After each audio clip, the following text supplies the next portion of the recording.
ولا حول ولا قوة إلا بالله العلي العظيم. أعوذ بالله من الشيطان الرجيم. بسم الله الرحمن الرحيم. الحمد لله الذي هدانا لهذا وما كنا لنهتدي لولا أن هدانا الله.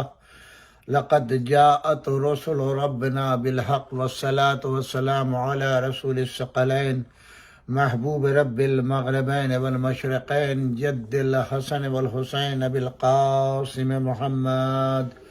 اللهم صل على محمد وآل محمد وعجل فرجهم وطيبين الطاهرين المعصومين ولعنة الله على أعدائهم أجمعين من الآن إلى قيام يوم الدين. أما بعد فقد قال الله سبحانه تبارك وتعالى في كتابه المجيد والفرقان الحمید. بسم اللہ الرحمن الرحیم. یا ایھا الذین آمنوا اتقوا اللہ کونوا مع الصادقین. صدق اللہ العلی العظیم وصدق اللہ العلی المرسلین والحمد للہ رب العالمین. سامعین کرام، آج ماہ مبارک رمضان کی 19 تاریخ ہے اور یہ شہادت جناب امیر المومنین امام المتقین علی ابن ابی طالب علیہ السلام کی 4 روزہ مجالس ہیں جو اختصار کے ساتھ ہم پیش کر رہے ہیں آپ کی خدمت میں. آج کا پروگرام ہمارے عزیز دوست جناب سید صفدر زیدی صاحب جو نیو جرسی میں ایک عرصے زراعت سے مقیم ہیں اور یہاں کے اچھے بزنس مینوں میں شمار ہوتے ہیں. پیزا کا آپ کا بزنس ہے. آج انہوں نے ہمارے ساتھ تعاون خصوصی فرمایا ہے. آج کا پروگرام ان کے مرحومین کے اصالہ ثواب کے لیے منعقد کیا جا رہا ہے. پروردگار عالم ان کے رزق میں خیر و برکت دے، ان کے بچوں کو سلامتی دے اور ان کے کاروبار میں ترقی دے اور انہیں کوئی غم نہ دے سوائے غم مظلوم کربلا کے. عزیزان گرامی، کل میں نے جس آیہ مبارکہ کو آپ کی خدمت میں پیش کیا تھا اس میں حکم یہ تھا یا ایھا الذین آمنوا اتقوا اللہ کونوا مع الصادقین.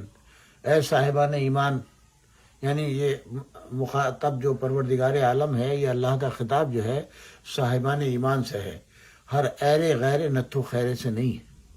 اے صاحبان ایمان، یا ایھا الذین آمنوا، اے صاحبان ایمان، اے ایمان کے لانے والو، اے وہ لوگ جو ایمان لے آئے. اتقوا اللہ، تقوی الہی اختیار کرو. کاہے کے لیے؟ تاکہ تم سچوں کے ساتھ ہو جاؤ. بنیادی 2 شرطیں ہیں. اس وقت تک جب تک یہ شرطیں پوری نہ ہوں سچوں کا ساتھ نہیں ہو سکتا. پہلی شرط ہے مومن ہونا، ایمان کا لانا. اور جب مومن ہو جاؤ تو پھر تقوی الہی اختیار کرو، متقی بن جاؤ. اور جب متقی بن جاؤ اب تم اس قابل ہوئے ہو کہ سچوں کے ساتھ ہو جاؤ. یعنی وہ سچے فضیلتوں کی کن منازل کے اوپر فائز ہوں گے جن کے لیے 2 بنیادی شرطیں، ایک مومن ہونا اور ایک متقی ہونا. یعنی متقی بن نہیں سکتا جب تک کہ مومن نہ ہو، اور مومن بن نہیں سکتا جب تک کہ مسلمان نہ ہو، مسلمان بن نہیں سکتا جب تک کہ کلمہ نہ پڑھے. مومن بننے کی شرائط ابتدائی میں قرآن میں ہے. جو ایمان بالغیب لائے، نمازوں کو قائم کرے اور راہ خدا میں خیرات کرے، انفاق کرے، اور اس کے بعد ان تمام چیزوں پر ایمان لائے جو اللہ کے اس خاتم النبیین سے قبل انبیاء آئے ہیں، ان پر جو کتب نازل ہوئی ہیں، جو دین و شریعت وہ لے کر کے آئے ہیں، ان سب پر ایمان لائے اور اس یوم آخرت پر ایمان لائے اور حضرت محمد مصطفیٰ صلی اللہ علیہ وآلہ وسلم کے ختم نبوت کے اوپر ایمان لائے اور ان کو جو کتاب قرآن مجید دی گئی ہے ان پر ایمان لائے. یہ بنیادی شرطیں ہیں مومن ہونے کی. اب جب آپ مومن ہو جائیں اب اس کے بعد تقوی الہی اختیار کریں. جب آپ متقی ہو جائیں گے تب آپ اس قابل ہوں گے کہ سچوں کا ساتھ ہو. اور وہ سچے میں نے کل آپ کی خدمت میں بتلایا تھا، یہ واقعات خالی ایسے ہی تفریح تباہ کے لیے نہیں ہیں. یہ تمام کے تمام تاریخی واقعات اس لیے ہیں تاکہ آپ کے دل کی آنکھیں کھل جائیں اور یہ ظاہری آنکھیں جو ہیں ان میں روشنی آئے اور آپ پہچانیں کہ جن کے ساتھ ہونے کے لیے حکم دیا جا رہا ہے ان کا مرتبہ کتنا اعلیٰ ہوگا. ان کے مقابل کوئی بڑے سے بڑا ترم خواہ بھی نہیں آ سکتا، چاہے عورتوں میں ہو اور چاہے مردوں میں ہو، اس لیے کہ وہ جزو رسالت ہیں.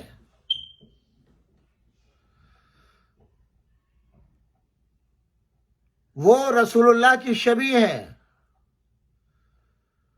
ان کی پرورش رسول اللہ کی آغوش میں ہوئی ہے.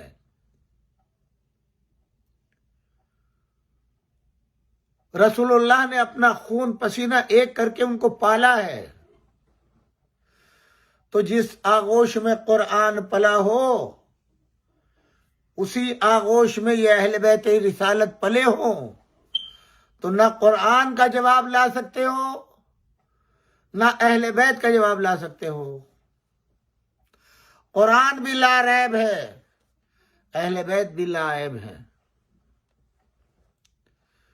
جیسے صبح قیامت تک قرآن ہدایت کرتا رہے گا ویسے ہی علی ابن ابی طالب علیہ السلام و ان کی آل بھی صبح قیامت تک ہدایت کرتی رہیں گی. اگر کوئی قرآن کا انکار کر دے تو قرآن کا کوئی نقصان نہیں ہے. ایسے ہی اگر کوئی اہل بیت کی عظمتوں کا انکار کر دے تو وہ اپنے حسب و نسب کیا مجہول ہونے کا اعلان کرتا ہے. اہل بیت کی شان میں کوئی کمی نہیں آتی.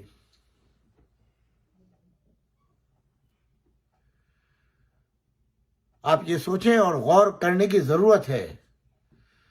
جیسے امتیوں نے رسول اللہ صلی اللہ علیہ وآلہ وسلم کے لیے کہہ دیا کہ یہ ہمارے جیسے ہیں، تو جب رسول اللہ کو انہیں نے نہیں بخشا ہے تو علی اور دیگر اہل بیت اطہار علیہ السلام وہ بھی ظاہر ہے ان کو بھی یہی کہیں گے ہمارے جیسے ہیں، کیونکہ یہ بازاروں میں چلتے بھی ہیں، یہ کھاتے پیتے بھی ہیں، ہمارے طریقے سے بود و باش بھی ہے. اب اس عقل کو کیا کیا جائے؟ تم کو تو نبوت نہیں ملی، تم پر کتاب نازل نہیں ہوئی، تمہارے گھر جبرائیل نہیں آتے، یہ ساری چیزیں ہیں نہیں، تمہارا اللہ سے کوئی رابطہ نہیں ہے. یہ تو اللہ کی ان کی تو محبت میں اللہ نے اس زمین کو خلق کیا ہے. لولا لما خلقت الافلاق، محمد صلی اللہ علیہ وآلہ وسلم اگر آپ نہ ہوتے تو اس زمین و آسمان کو خلق نہ کرتا. پھر فرمایا یا علی اگر تم نہ ہوتے تو اس زمین و آسمان کو خلق نہ کرتا. اس کے بعد فرمایا اے فاطمہ اگر تم نہ ہوتی تو نہ محمد کو خلق کرتا نہ میں علی کو خلق کرتا. جس جنت کی امید میں آپ نے اس دنیا کو چھوڑ دیا ہے یا آپ نے جو ہے وہ شریعت کو اپنا لیا ہے، مسلمان ہو گئے ہیں، حرام کو چھوڑ دیا، حلال کو قبول کر لیا، جنت کے اس میں دین کی پابندی کرنے لگے، بڑے بڑے مبلغوں کے اجتماعات میں جا کے ان کا وعظ و نصیحت سننے لگے اور انہوں نے آپ کو جنت کی سیر کرا دی. اس جنت کے سردار کون ہیں؟ حسنین علیہ السلام. وہ جنت کس کی ملکیت ہے؟ فاطمۃ الزہرا سلام اللہ علیہ کی، جو یقینی طور کے اوپر میدان سے گزریں گے اور صراط سے گزریں گے اور وہ وہاں پر جام کوثر پلانے والا کون ہوگا؟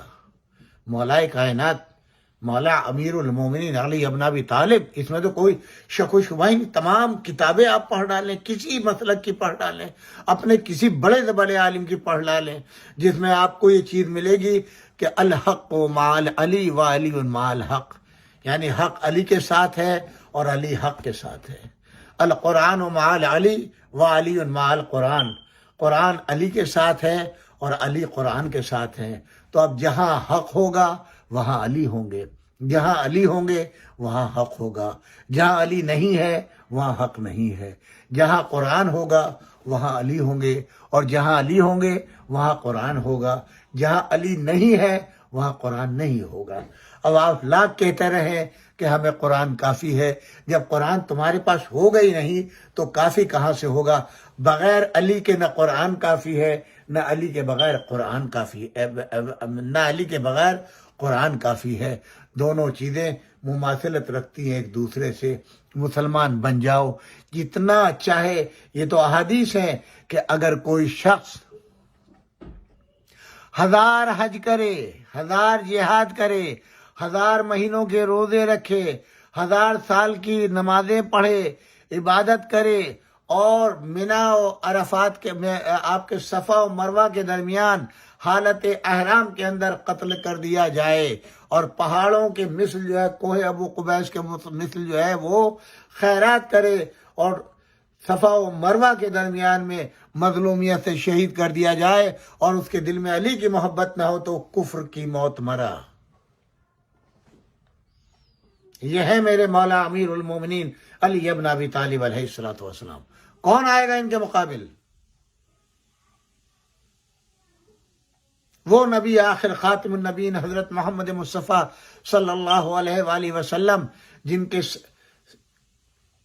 استقبال کے لیے 1,23,999 انبیاء 2 رو کے اندر کھڑے ہو گئے، اور کہا گیا کہ پوچھو ان سے ان کو نبوت کس بات پہ ملی. تو انہوں نے کہا کہ اللہ کی وحدانیت، اللہ کی ربوبیت کے اوپر، اور محمد مصطفیٰ صلی اللہ علیہ وآلہ وسلم کی رسالت اور علی ابن ابی طالب کی ولایت پر ہم کو جو ہے وہ نبوت ملی.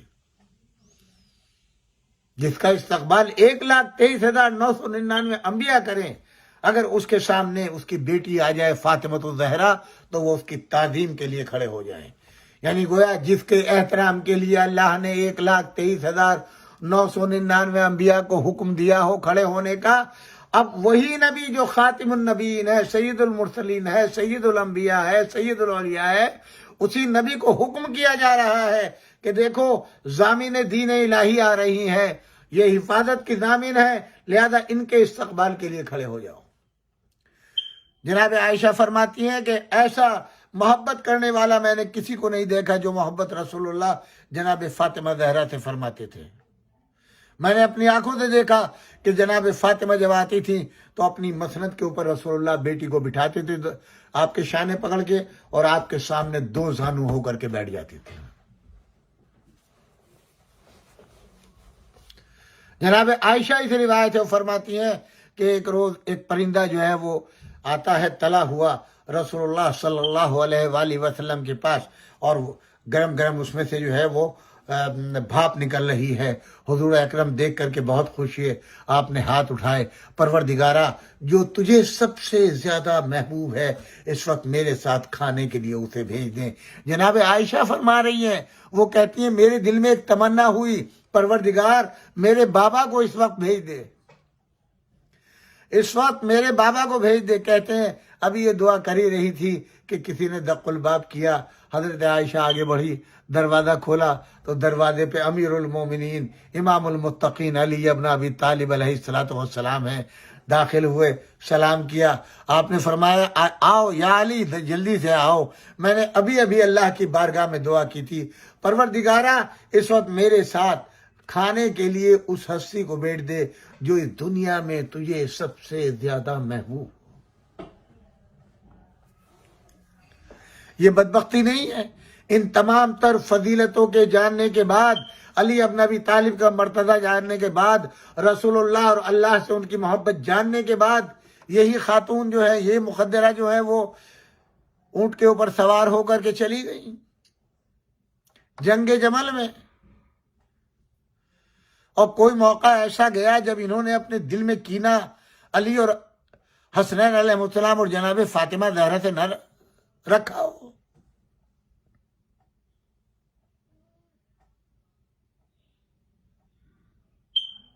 کوئی موقع بتلا دیں.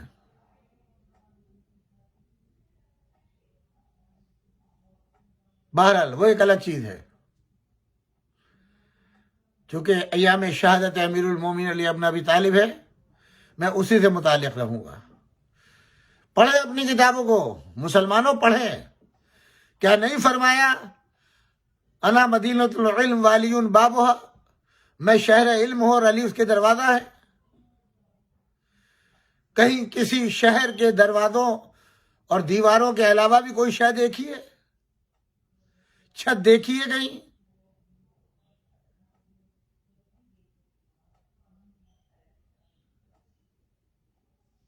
یہ سب کا ملعون، خدا لعنت کرے امیر شام معاویہ اور اس کے آباء و اجداد کے اوپر، اس کی اولاد کے اوپر، یہ سب اس کا کیا دھر ہے کہ اس نے سارے مفسروں کو خرید لیا، سارے محدثوں کو خرید لیا، سارے علماء، سارے مفتیوں کو خرید لیا، سارے تاریخ دانوں۔ اب قلم وہ لکھے گا جو امیر شام کہے گا، حدیث وہ بیان ہوگی جو امیر شام کہے گا، تفسیر قرآن کی وہ لکھی جائے گی جو اس کی منشا ہوگی، مورخ وہی تاریخ ترتیب دے گا جو امیر شام کی منشا ہوگی۔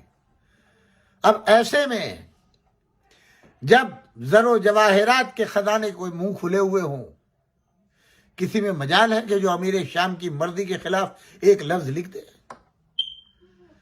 یہ تو جتنا آج مولا کے اور آل علی کے فضائل بیان ہوتے ہیں، لٹ پٹنے کے بعد جو کچھ تھوڑے بہت بچے ہیں وہ ہیں، اور وہ بھی اتنے ہیں کہ انبار لگ جائے۔ سوچیں کس قدر مٹایا گیا ہوگا، جس کے اثرات آج تک ہیں۔ آج تک قوم گمراہ ہے، علماء گمراہ ہے، مفتیان دین گمراہ ہے، مفسر و محدث گمراہ ہے، اس لیے کہ اسی خط کے اوپر چل رہے ہیں جو خط امیر شام نے معین کر دیا تھا۔ رسول اللہ کی سیرت کو بھلا دیا گیا، رسول اللہ کے کردار کو بھلا دیا گیا۔ اپنی تاریخ دیکھو، کتنا رسول اللہ کے انتقال کے بعد بدل دی گئی ہے۔ سنیے گا، یہاں صرف خلافت کا مسئلہ نہیں ہے، پوری شریعت کو بدل دیا ہے، پورے دین کو بدل دیا ہے۔ اب تو ماہ رمضان ہے نا، ماشاءاللہ اتنا اہتمام واجب نمازوں کے لیے نہیں ہوتا جتنا اہتمام تراویح شریف کے لیے ہوتا ہے۔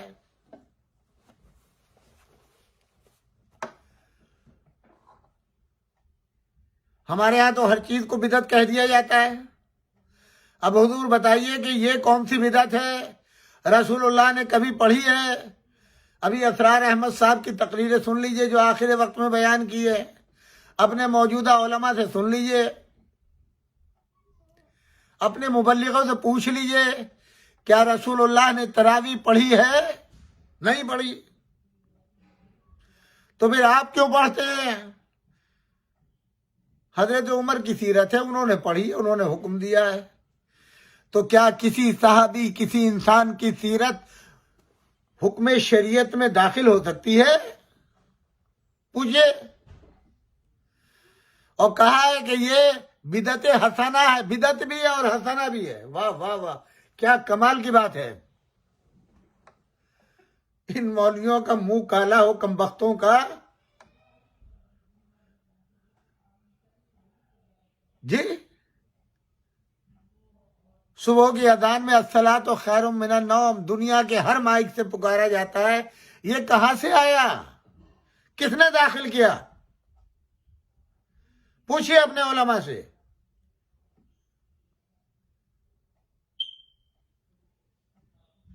عمر ابن خطاب نے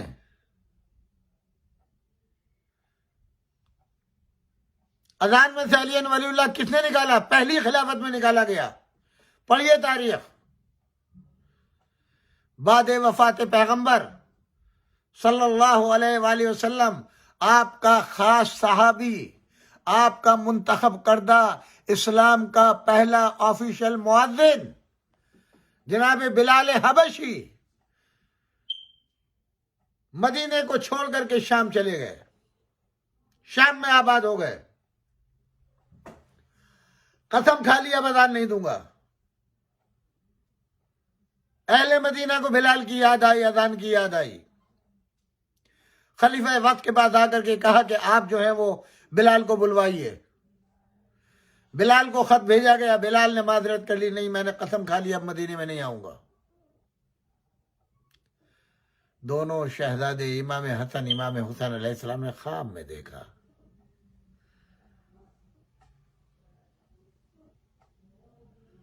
چچا بلال یاد آ گئے۔ اماں سے کہا صبح کو، اماں آج چچا بلال کی یاد آ رہی ہے۔ ادھر بلال سو رہے ہیں، رسول اللہ خواب میں آ گئے، بلال مدینے نہیں جاؤ گے؟ یا رسول اللہ آپ کے بعد مدینے میں دل نہیں لگتا، مدینے نہیں جاؤ۔ کیوں نہیں جاؤ گے؟ تمہارے بچے یاد کر رہے ہیں تم کو، حسنین تم کو یاد کر رہے ہیں۔ بھئی یہ سنا تھا کیا محبت تھی، فوراً اپنا رخت سفر باندھا، آدھی میں سفر ہوئے، مدینے پہنچ گئے۔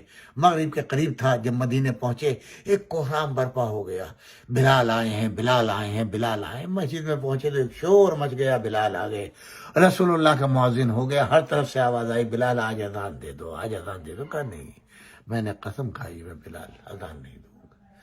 اسی اسنا میں شہزادی جناب فاطمہ زہرا سلام اللہ علیہ کا پیغام آیا، چچا آج بابا کے زمانے کی اذان سنا دو۔ بلال نے اذان دی۔ اب یہاں دو روایتیں، ایک روایت کا تعلق جناب فاطمہ زہرا سلام اللہ علیہ سے، میں اس کو اس وقت چھوڑ رہا ہوں، میں دوسری روایت پڑھ رہا ہوں، دونوں اپنی جگہ مسند ہیں۔ اذان ہوئی، منع کر دیا جناب بلال نے، میں اذان نہیں دوں گا۔ اچھا ٹھیک ہے مت دیجیے بھائی۔ اذان ہوئی، مؤذن نے اذان دی۔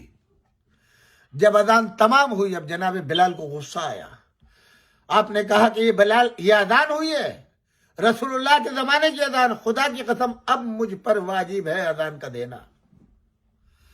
اور اب آپ نے اب یہ جناب بلال گلدستہ اذان پر گئے اور کہا ایو الناس، میری گواہی دینا ایک ایک جملے کے اوپر۔ پوری اذان کے اوپر آپ نے گواہی لی، اہل مدینہ سے خلیفہ اول بھی موجود ہے، دوم بھی موجود ہے، سویم بھی موجود ہے، مورخ بھی موجود ہے، اہل مدینہ ہے، ازواج بھی موجود ہیں، صف اول کے اصحاب بھی موجود ہیں، مہاجر بھی ہیں، جہاد کرنے والے بھی ہیں۔ اور کہا بتلاؤ، میں نے 4 مرتبہ اللہ اکبر رسول اللہ کے حکم سے اذان میں کہا، سب نے کہا بالکل صحیح، تم نے صحیح اذان دی ہے۔ اس کے بعد 2 مرتبہ اشہد ان لا الہ الا اللہ کہہ کر کے گواہی لی، 2 مرتبہ اشہد ان محمد رسول اللہ کہہ کے گواہی لی، 2 مرتبہ اشہد ان امیر المومنین علی ولی اللہ کہہ کر کے گواہی لی، اور پھر حی علی الصلاۃ 2 مرتبہ، حی علی الفلاح 2 مرتبہ، اب اس کے بعد 2 مرتبہ حی علی خیر العمل کہہ کے گواہی لی۔ سب نے اقرار کیا۔ پڑھیں کتابیں، اپنی تاریخیں پڑھیں۔ تو جب حی علی خیر العمل بھی اذان میں تھا، اشہد ان علی ولی اللہ بھی اذان میں تھا، تو کون وہ بدبخت اور بد نصیب اور بد نہاد تھا جس نے اذان سے ان چیزوں کو نکالا؟ اور کیوں نکالا؟ صرف بغض علی ابن ابی طالب علیہ الصلوۃ والسلام۔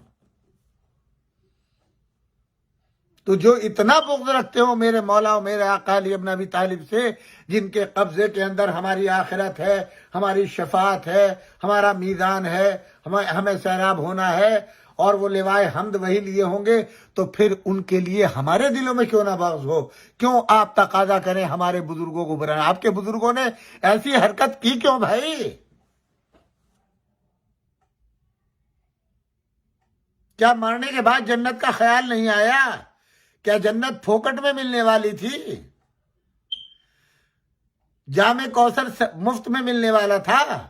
بتائیں تو صحیح آپ۔ جب سب کچھ کے مالکوں کا پتہ ہے کہ یہ حوض کوثر کے مالک ہیں، سلسبیل کے مالک ہیں، یہ میزان سے یہی گزریں گے، جب یہ تمام باتیں معلوم تھی تو پھر کیوں ایسا کیا؟ بات یہ شیطان بہکاتا تھا۔ ہر ایک کے ساتھ ایک شیطان لگا رہتا تھا جو ان کو بہکاتا تھا۔ علی ابن ابی طالب، کوئی خطبہ، کوئی موقع ایسا رسول اللہ کا نہیں گیا جب اللہ کے حکم سے آپ نے مولا علی ابن ابی طالب کی خلافت کا، ان کی نیابت کا اعلان نہ کیا۔ اور یہ بات رسول اللہ کے کانوں تک آ چکی تھی اہل مدینہ کی کہ دونوں کو، نبوت و امامت کو، ایک گھر کے اندر ہم پسند نہیں کرتے۔ ابھی تمہاری حیثیت کیا ہے پسند نہ پسند کرنا؟ بد وقت ہو، کس کھیت کی مولی ہو تم لوگ؟ تم اللہ کے معاملات میں دخل دو، رسول اللہ کے معاملات میں دخل دو، قرآن کے معاملات میں دخل دو، تمہاری حیثیت کیا ہے؟ اب تک تو کفر و شرک کی زندگی گزار رہے تھے، طرح طرح کے بتوں کے سامنے تم سر جھکا رہے تھے، ان پتھروں کے سامنے جو روڈ کے اوپر بکھرے پڑے ہوتے ان کے سامنے سر جھکا رہے تھے۔ کل تمہارے خداؤں کا ٹھکانہ نہیں تھا، آج اسلام کی برکت سے تم مسلمان ہو گئے ہو۔ تو تم کہتے ہو کہ ہم دونوں چیزیں ایک خانوادے میں نہیں رہنے دیں گے؟ کیا حیثیت ہے تمہاری؟ نہ اسلام میں کوئی حیثیت ہے، نہ عوام میں کوئی حیثیت ہے، نہ خدا کے یہاں کوئی حیثیت ہے، نہ رسول اللہ کے یہاں۔ ہاں ٹھیک ہے، مسلمان ہو گئے ہو،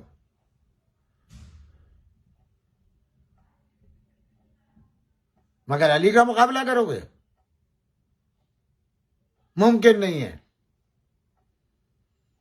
ان کے چاہنے والے جب تک زندہ ہیں، جب تک رگوں میں خون ہے، ہم دفاع کرتے رہیں گے، ہر اس ظالم غاصب ملاعین کے اوپر لعنت کرتے رہیں گے جنہوں نے حق جناب امیر المومنین علی ابن ابی طالب کو جو ہے وہ غصب کیا اور راہ ہدایت کو مسدود کر دیا اور نظام الہی کو روک دیا، خطبات کو ختم کر دیا، علم کے دروازوں کو بند کر دیا، اور 25 سال تک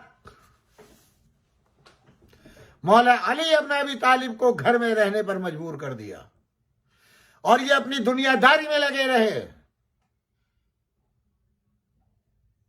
میں نے کل آپ کی خدمت میں عرض کیا تھا سیف اللہ کے بارے میں، 2 چیزیں کل بیان کی تھی، ایک چیز آج بیان کیے دیتا ہوں۔ احد میں مسلمانوں کا قتل عام کرنے والا سیف اللہ بن گیا۔ سبحان اللہ، سبحان اللہ۔ بڑے تم طراق سے پاکستان کی کتابوں میں آپ دیکھیں کہ کس طریقے سے اس کو جو ہے وہ جگہ دی گئی ہے، اور باقاعدہ سیاستداں بھی ان کا نام کا بڑا جو ہے وہ چرچا کر رہے ہیں۔ بہرحال تیسرا واقعہ اور سن لیجیے، آپ کے رونگٹے کھڑے ہو جائیں گے۔ رسول اللہ کے ایک صحابی ہیں جناب مالک ابن نویرہ، رسول اللہ کی دعا سے ان کو وہ خیر و برکتیں ملی کہ بہت بڑے زمیندار، بہت بڑے دولت مند مدینے کے ہو گئے۔ جب بڑا آدمی ہوتا ہے تو زکوٰۃ بھی اس پہ زیادہ ہوتی ہے۔ خلیفہ اول نے انہی سیف اللہ صاحب کو بھیج دیا، جائیے زکوٰۃ وصول کیجیے، اور ایک فوجی دستہ بھی ساتھ میں بھیج دیا۔ یہ پہنچے، گفتگو شروع ہوئی، تھوڑا سا لہجہ بڑھا، آواز بڑھی، تیز ہوئی۔ جناب مالک ابن نویرہ کی بیوی بہت ہی حسین و جمیل تھی، وہ باہر آ گئی اس آواز کے بلند ہونے کی وجہ سے، اور جیسے ہی خالد صاحب نے جناب مالک ابن نویرہ کی بیوی کو دیکھا تو دل پھینک بیٹھے، اور اب لہجہ اور ترش ہو گیا، تیز ہو گیا۔ مالک اب تو تمہارا قتل واجب ہو گیا۔ وہ کہہ رہے تھے میں زکوٰۃ نہیں دوں گا، اس لیے کہ میں ان کو خلیفہ مانتا ہی نہیں ہوں۔ جس کو میں نہیں مانتا ہوں اسے میں کیوں زکوٰۃ دوں؟ میں نہیں دوں گا۔ اب آپ دیکھیے، ابھی زکوٰۃ کی بحث تھی، ادھر بیوی آ گئی، اس کے حسن کو دیکھا، اس کے جمال کو دیکھا، اس کی خوبصورتی کو دیکھا۔ اب خالد صاحب کیا کہتے ہیں؟ تمہارا قتل واجب ہو گیا۔ کیوں؟ اب یہ بیوی آپ کی حاصل کرنی ہے۔ جناب قتل کر دیا، سر و تن میں جدائی کر دی جناب مالک ابن نویرہ کے، جو صحابی رسول ہے، جو اول المسلمین میں شمار ہوتا ہے، رسول سے محبت کرتا ہے، 5 وقت کی نماز رسول اللہ کے ساتھ پڑھتا ہے، جہاد رسول اللہ کے ساتھ کیا ہے۔ اس صحابی کی گردن اڑا دی گئی مدینے کے باہر، اور ان کو قتل کرنے کے فوری بعد ان کی بیوی کو اپنے عقد میں لے آیا، سیم ڈے۔ جو فوجی ساتھ آئے تھے ان کو یہ ناگوار گزرا، فوراً جا کر کے خلیفہ وقت کو خبر دی۔ کتنا بڑا جرم ہے! ایک تو بے خطا اس کے شوہر کو قتل کر دیا، اس کے بعد عدت بھی پوری نہیں ہونے دی، اور یہ فعل حرام اس صحابی نے، جو اپنے کو صحابی بھی کہتا ہے، سیف اللہ بھی کہتا ہے، اس ملعون نے یہ فعل حرام انجام دیا۔ دربار خلافت تک یہ احتجاج پہنچایا گیا، اور آپ جانتے ہیں کیسے شریعت کا مذاق اڑایا گیا۔ اے مفتیان دین آنکھیں کھولو، مفسروں محدثوں آنکھیں کھولو۔ چونکہ یہ بنی امیہ سے تھا، بنی امیہ کا بہت بڑا قبیلہ تھا، اور اس وقت ان کی طاقتیں ہوتی تھی، کیونکہ اسلام کے مقابل وہی آتے تھے۔ اس طاقت کو دیکھ کے کہ کہیں اگر میں اس کو سزا دیتا ہوں تو پورا بنی امیہ کا قبیلہ ناراض نہ ہو جائے اور میری خلافت درہم برہم نہ ہو جائے۔ حضرت عمر ابن خطاب چاہتے تھے اس کو سزا ملے، مگر پہلے خلیفہ راضی نہ ہوئے اور انہوں نے ایک نئی تشریح کر ڈالی، خطائے اجتہادی۔ ان کے اجتہاد کرنے میں خطا ہو گئی، سن لیا آپ نے۔ اب یہ ایک نئی شرح جو ہے وہ چلی ہے، اب سوچیے آگے کہاں کہاں خطائے اجتہادی کا اطلاق ہوگا، اور دیکھتے جائیے تاریخ کو۔ بس میں نے ختم کیا آج یہاں پر، اور صرف 2-4 منٹ مسائل۔ عزیزو، یہ صرف امیر شام کا منصوبہ امام علی ابن ابی طالب کو قتل کرنے کا نہیں تھا، بلکہ یہ منصوبہ تو پہلی ہی خلافت کے اندر طے پا چکا تھا، مگر وہ پائے تکمیل تک نہ پہنچا سکے۔ مولانا مقبول احمد صاحب قبلہ، حافظ مقبول احمد صاحب قبلہ مرحوم کا ضمیمہ دیکھیے، اس میں آپ کو مل جائے گا۔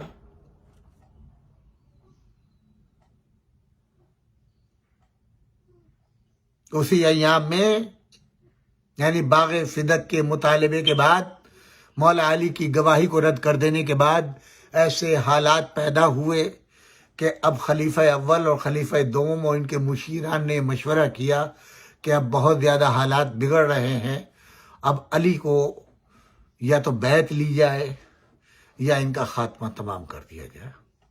اس وقت کے لیے ملتا ہے کہ یہی عبد الرحمن ابن ملجم بلایا گیا اور یہ کام اس کے سپرد کیا گیا۔ مجھے پوری ڈیٹیل میں نہیں جانا۔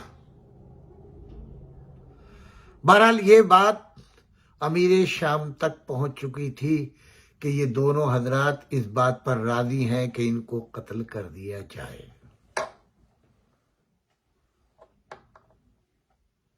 اس کے بعد جنگ جمل ہوئی، تب بھی یہی ہوا۔ مقصد تو علی ابن ابی طالب کو قتل کرنا ہی تھا نا۔ اس کے بعد جنگ صفین ہوئی، مقصد وہی تھا۔ ہر ایک کو معلوم تھا علی کو شکست میدان میں کوئی دے نہیں سکتا، یہ اللہ کا وہ شیر ہے جس کے مقابل کوئی آ نہیں سکتا۔ اس کو قوت الہی عطا ہے،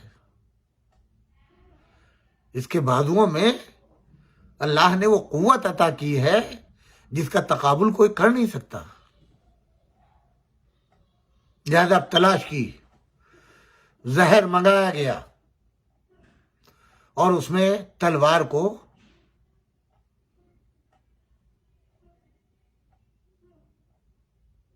نہلایا گیا۔ پھر کوفے میں ایک حسین و جمیل عورت جس کا یہ عاشق تھا، ابن ملجم، یہ کام اس کے سپرد کیا گیا، اور اس نے کہا کہ اگر تو مجھے حاصل کرنا چاہتا ہے تو اس کی قیمت بہت بڑی ہے۔ اس نے کہا جو قیمت مقرر کرو گی وہ لا کے دوں گا۔ کہا علی ابن ابی طالب کا سر میرا مہر ہے۔ یہ ملعون جس وقت بیعت ہوئی ہے مولا امیر المومنین علی ابن ابی طالب کی، تو جب یہ بیعت کرنے کے لیے آیا تو مولا نے فرمایا عبد الرحمن تو بیعت نہ کر۔ مولا کیوں؟ آج تو بیعت کر رہا ہے، کلینی ہاتھوں میں تلوار ہوگی اور میرا سر ہوگا۔ کہتا ہے یہ ایسا چاہنے والا تھا کہ اتنے اسی وقت تلوار نکالی اور اپنے ہاتھ کو کاٹنا چاہا۔ مولا قبل اس کے کہ وہ وقت آئے کہ میرے ہاتھوں میں تلوار ہو آپ کے سر کے اوپر لگے، نہیں ہو سکتا۔ ایسا محب، ایسا چاہنے والا، اور اب آپ دیکھیں کتنی آسانی سے وہ تیار ہو گیا۔ کہتے ہیں ماہ رمضان کا چاند جب نظر آیا تو اکثر و بیشتر بازاروں میں ابن ملجم نظر آنے لگا۔ مولا نے ایک مرتبہ فرمایا کہ مسجدوں میں جایا کر، بازاروں میں نہیں پھرا کرتے۔ لوگوں نے پوچھا کہ مولا کیا بات ہے؟ کہا بس میرا یہ آخری رمضان ہے، آخری دن ہے، اور یہی ابن ملجم مجھے قتل کرے گا۔ اصحاب نے کہا کہ مولا آپ ہمیں حکم دیں، اس کو گرفتار کر کے لاتے ہیں اور اسے قتل کیے دیتے ہیں۔ مولا نے فرمایا وہ کون سی شریعت ہے جس میں جرم سے پہلے سزا دے دی جائے؟ جرم سے پہلے سزا دے دی جائے؟ اس نے کوئی جرم نہیں کیا، بھی کرے گا تو کرے گا، جرم کی سزا پہلے کہاں سے آ گئی؟ ہماری جانیں قربان ہو جائیں مولا کے اوپر جو ہر لمحے شریعت کا پاس و لحاظ کرتا ہے، کہ جس شریعت کے اندر انسان کو آزادی عطا کی ہے، اس کو اپنی مرضی کی زندگی گزارنے کا موقع فراہم کیا ہے، تو اس کو تم قیدی کیسے بنا سکتے ہو؟ میں نے تو تمہیں خبر دی ہے کہ یہ اپنے ہاتھوں کو میرے خون سے رنگے گا، تو جب یہ جرم اس کے ہاتھوں سے ثابت ہو جائے گا، جب یہ مجرم ہو جائے گا، تب سزا کا مستحق ہوگا۔ ایسے ہوتے ہیں عادل و منصف، اور وہ شبائی جب ابن ملجم نے مولا امیر المومنین کے سر اقدس کو ضربت لگا کے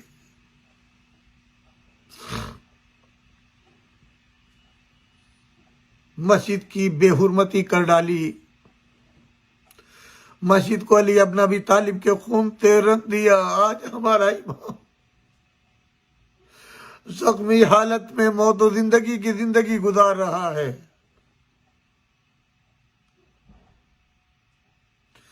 کہتے ہیں کہ ایک مرتبہ مولا امیر المومنین علی ابن ابی طالب کے گھر میں کانوں میں رونے کی آواز آئی۔ آپ کے یہ آخری دن ہے، آپ نے ایک ایک بچے کا ہاتھ امام حسن کے ہاتھ میں دیا، امام حسن کو سردار بنایا، امام حسن کو امامتوں کا عہدہ دیا، امام حسن کو ولایت عطا کی، اور جناب عباس کا صحیح دیا۔ ایک مرتبہ کانوں میں جب آواز آئی، پوچھا کون رو رہا ہے؟ تو جناب ام المؤمنین نے فرمایا آپ کا غلام عباس رو رہا ہے۔ کہا کیوں رو رہا ہے؟ کہا کہتا ہے سب کا ہاتھ امام حسن کے ہاتھ میں دیا، میں اس قابل نہ تھا کہ میرا ہاتھ بھی میرے آقا حسن کے ہاتھ میں دیتے۔ ایک مرتبہ کہا اے ام المؤمنین لاؤ میرے بیٹے کو، لایا، عباس کو لیا، اپنے بازو میں لیا۔ ایک مرتبہ کہا میرے بیٹے نماز شب پڑھ کے، نماز تہجد پڑھ کے اپنے اللہ سے تجھے مانگا ہے، اے بیٹا تو جو ہے وہ کس کا غلام ہے ابھی بتاتا ہوں۔ ایک مرتبہ امام حسین کو بلایا اور فرمایا بیٹا حسین آگے بڑھو، آگے حسین بڑھے، کہا اپنا ہاتھ لاؤ۔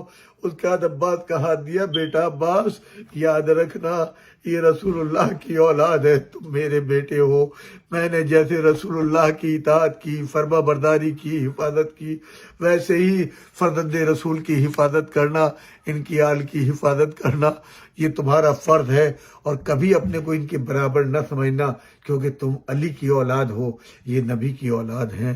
جناب عباس نے پوری زندگی اسی پہ عمل کیا۔ کہتے ہیں جب عاشور کے دن جناب عباس اجازت لینے کے لیے گئے، علم آپ کے ہاتھوں میں آ گیا، تو جناب زینب نے کہا بھیا ٹھہر جاؤ۔ عباس کو ٹھہرایا، قریب بلایا، کہا کیا بات ہے شہزادی؟ کہا اپنی آستینوں کو اوپر کرو۔ آستینیں اوپر کی تو بازوؤں کا بوسہ لینا شروع کیا۔ پوچھا شہزادی کیا کر رہی ہے؟ تو پورا واقعہ بتایا کہ میرے بابا نے مجھے بتایا تھا میرے بازو میں رسن بتے گی، کیونکہ بابا نے کہا تھا، یقین تھا، تو میں یہ سوچتی تھی کہ جن کے بازوؤں میں جن کا بھائی عباس جیسا شہزادہ موجود ہو، کس میں مجال ہے کہ وہ زینب کے بازو میں رسل باندھے؟ لیکن بھیا آج یقین ہو گیا۔ یہ بات میں نے اپنے بابا سے پوچھی تھی، میں نے سوال کیا تھا، بابا جن کا عباس جیسا بھائی موجود ہو، آپ نے فرمایا بیٹی تو سچ کہتی ہے، لیکن جب یہ واقعہ ہوگا تو میرے عباس کے دونوں شانے قلم ہو جائیں گے، میں اس لیے دونوں بازوؤں کو بوسہ دے رہی ہوں۔ اب یقین ہو گیا زینب کے سر سے چادر چھنے گی، زینب کے بازوؤں میں رسل بندھے گی، زینب کو وہ شام کے بازاروں کے اندر بے مقنع و چادر پھرائی جائے گی۔ انا للہ و انا الیہ راجعون، رضا بقضائہ و تسلیما لامرہ۔ اللہم صل علی محمد۔ اللہم صل علی محمد۔ بسم اللہ الرحمن الرحیم۔ اللہم انی اسألک بحق محمد وانت المحمود، بحق علی وانت الاعلی، وبحق فاطمة وانت فاطر السماوات والارض، وبحق الحسن وانت المحسن، وبحق الحسین وانت قدم الاحسان، وبحق الائمة التسعة الطاہرین من ذریۃ الحسین علیہم السلام ورحمۃ اللہ وبرکاتہ۔ پروردگارہ ہماری اس قلیل کے بعد کو قبول فرما، میرے معبود ان سامعین کی دلی مرادوں کو پورا فرما، جو ہمارے ساتھی صفدر صاحب ہے، صفدر زیدی کی دلی مرادوں کو پورا فرما۔ پروردگارہ اس دنیا میں ہمیں کسی کا محتاج نہ رکھنا، سوائے در اہل بیت کے کسی غم میں مبتلا نہ کرنا، سوائے غم اہل بیت کے۔ میرے معبود ہماری قضا و حوائج کو شرف قبولیت عطا فرما، پروردگارہ اس مجلس کو شرف قبولیت عطا فرما، بحق محمد و آل محمد ہمیں کربلا کی زیارت نصیب فرما، حج کی توفیق عطا فرما، ظہور امام زمان میں تعجیل فرما، ان کے اعوان و انصار میں ہم سب کا شمار فرما۔ آپ حضرات سے گزارش ہے، ایک مرتبہ سورہ فاتحہ، 3 مرتبہ سورہ توحید کی تلاوت فرما کر آپ سب کے مرحومین جن جن کے والدین انتقال فرما چکے، ان کے والدین کے لیے، میرے والدین کے لیے، مولانا سید تلمیذ الحسنین رضوی صاحب کے لیے، اور جناب سید صفدر زیدی صاحب کے مرحومین، خصوصی طور پہ آل زہرہ بنت ابن حسن سید عصمت علی زیدی ابن سید واجد علی زیدی، سید اصغر علی زیدی ابن سید عصمت علی زیدی، سید اسد علی زیدی ابن سید واجد علی زیدی، واجد علی زیدی ابن سید معصوم علی زیدی، امت الزہرا اور ذل حسنین ابن حسن، ان تمام مرحومین کے لیے اصالِ ثواب فرمایا۔ ربنا تقبل منا انک انت السمیع العلیم، والسلام علیکم ورحمۃ اللہ وبرکاتہ۔